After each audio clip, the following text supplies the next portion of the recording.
ಎಲ್ರಿಗೂ ನಮಸ್ಕಾರ. ನೀವು ನೋಡ್ತಾ ಇದ್ದೀರಾ DVJ ವಾಯ್ಸ್. ನಾನು ನಿಮ್ಮ ಕರಿಯಪ್ಪ. ಇವತ್ತು ದಾವಣಗೆರೆ ಜಿಲ್ಲೆ ಚನ್ನಗಿರಿ ತಾಲೂಕು ಕಾಕುನೂರಿನ ಕಿತ್ತೂರು ರಾಣಿ ಚೆನ್ನಮ್ಮ ಶಾಲೆಯಲ್ಲಿ SC/ST ಮಕ್ಕಳಿಗೆ ಸಮರ್ಪಕವಾಗಿ ಆನ್ಲೈನಲ್ಲಿ ಅರ್ಜಿ ಹಾಕಿದ್ರು. ಹಾಗೂ MLAಗಳು ಈ ಕೆಲವೊಂದು ಹಾಸ್ಟೆಲ್ಸ್ಗಳು ಅಂತ ಬಂದಾಗ ಈ ಶಿಫಾರಸ್ ಲೆಟರ್ಗಳು ಅಂತ ಮಾಡ್ತಾರಲ್ಲ, ಆ ರೀತಿಯಾಗಿ ತೊಗೊಂಡೋದ್ರು ಸಮೇತ ಈ ಅಧಿಕಾರಿ ಏನು ಪ್ರಿನ್ಸಿಪಲ್ ಇದ್ದಾರೆ ಪ್ರಭು ಅವರು ದೂರು ಬಂದಿರತಕ್ಕಂಥದ್ದು ಸಾರ್ವಜನಿಕರ ದೂರು ಅಥವಾ ಒಂದು ಜನರ ದೂರು ಅಂತ ಹೇಳಿದ್ರು, ಅದು ತಪ್ಪಾಗಲಾರ್ದು. ಆ ದೂರು ಬಂದಿರೋ ವಿಚಾರವಾಗಿ ನಾನು ಈ ವಿಡಿಯೋ ಮಾಡ್ತಾ ಇದ್ದೀನಿ.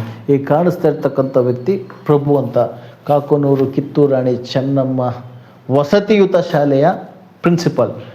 ಯಾಕೆ ಇವ್ರ ಬಗ್ಗೆ ಹೇಳ್ತಾ ಇದ್ದೀನಿ ಅಂತ ಹೇಳಿದರೆ, ಇವತ್ತು ಈ SC/ST ಮಕ್ಕಳಿಗೆ ಅನುಕೂಲ ಆಗಲಿ ಅನ್ನೋ ಒಂದು ವಿಚಾರವನ್ನು ಇಟ್ಕೊಂಡು SC/ST ಮಕ್ಕಳಿಗೆ ಅನುಕೂಲವಾಗಲಿ. ಯಾಕೆ ಅಂತ ಹೇಳಿದರೆ, ಅತಿ ಹಿಂದುಳಿದಿರ್ತಕ್ಕಂಥ ವ್ಯಕ್ತಿಗಳಿಗೆ ಈ ಹಾಸ್ಟೆಲ್ ವಸತಿ ಸೌಲಭ್ಯಗಳನ್ನು ಮಾಡಿರ್ತಕ್ಕಂಥದ್ದು. ಇಲ್ಲಿ ಒಂದು ಶಿಫಾರಸು ಲೆಟ್ರ್ ತೊಗೊಂಬಂದ್ರೂ, ಅಧಿಕಾರಿಗಳಿಂದ ಹೇಳಿಸಿದ್ರೂ ಈ ಅಧಿಕಾರಿ ಮಾತು ಕೇಳ್ತಾ ಇಲ್ಲ ಅಂತ ಹೇಳಿದರೆ, ಇದು ಮುಂದೆ ಯಾವ ಹಂತಕ್ಕೆ ಹೋಗುತ್ತೆ ಕಾದು ನೋಡೋಣ. ಯಾಕೆಂತ ಹೇಳಿದ್ರೆ, ಇಲಾಖೆಯಿಂದ ನಮಗೆ ಯಾವುದೇ ರೀತಿ ಇನ್ನೂ ದಾಖಲೆಗಳು ಬಂದಿಲ್ಲ. ಅಂದರೆ ಮಾಡಿದರೆ ಮಾಡಿಲ್ಲ ಅನ್ನೋದ್ರ ಬಗ್ಗೆ ಡೀಟೇಲ್ ಇನ್ನೂ ಬಂದಿಲ್ಲ. ಬಟ್ ಅಲ್ಲಿನ ಜನರು ಅಂದರೆ ಸಾರ್ವಜನಿಕರ ದೂರಿನ ಆಧಾರದ ಮೇಲೆ ಪ್ರಭು ಅವರ ಮೇಲೆ ಈಗಾಗಲೇ ತಡೆಗಳು, ಅಂದರೆ ಈ ಬೇರೆ ಕಡೆಗೆ ಇವರನ್ನು ಟ್ರಾನ್ಸ್ಫರ್ ಮಾಡಿ ಎಲ್ಲೋದ್ರೂ SC/ST ಜನಾಂಗದವರು ಇದ್ದೇ ಇದ್ದಾರಲ್ವ, ಇರೋ ಜಾಗದಲ್ಲೇ ಕ್ಲೀನ್ ಮಾಡ್ಕೋಬೇಕು.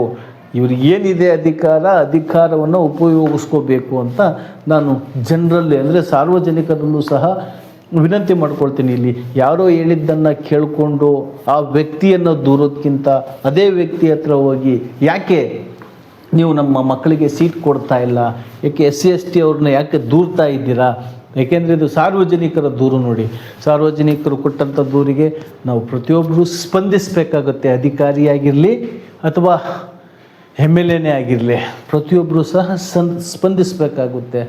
ನಮ್ಮ ಪ್ರಜಾಪ್ರಭುತ್ವದಲ್ಲಿ ಪ್ರಜೆಗಳೇ ಹೀರೋಗಳು ಅಂತ ಹೇಳ್ತಾರೆ. ಅದು ಬರೀ ಹೆಸರಿಗಷ್ಟೇ ಆಗ್ತಾ ಇದೆ. ಇತ್ತೀಚಿನ ದಿನಗಳಲ್ಲಿ ಅದು ಬಳಕೆಗೆ ಬರಲಿ, ಪ್ರತಿಯೊಬ್ಬರು ಪ್ರಶ್ನೆ ಮಾಡಲಿ. ಸರ್ಕಾರಿ ಅಧಿಕಾರಿಗಳು ಅಂತ ಹೇಳಿದರೆ ಜನರ ಯೋಗಕ್ಷೇಮವನ್ನು ವಿಚಾರಿಸುವಂಥ ವಿಚಾರಣೆಯ ದಾರಿಯನ್ನು ತಿಳ್ಕೊಳ್ಳಿ ಅಂತ ಹೇಳ್ತಾ ಈ ವಿಡಿಯೋ ಏನು ಈ ಪ್ರಭು ಅವ್ರ ಮೇಲೆ ಬಂದಿರತಕ್ಕಂಥ ಕೇಸಿನ ವಿಚಾರವಾಗಿ ಮಾಡಿರ್ತೇನೆ. ಮತ್ತು ಮುಂದಿನ ವಿಡಿಯೋದಲ್ಲಿ ಸಂಕ್ಷಿಪ್ತ ವಿವರವನ್ನು ಇದ್ರ ಬಗ್ಗೆ ತಿಳಿಸ್ತೀನಿ ಅಂತ ಹೇಳ್ತಾ, ಇದು ನಿಮ್ಮದೇ ಧ್ವನಿ, ನಿಮ್ಮದೇ ಶಕ್ತಿ. ನಮಸ್ಕಾರ.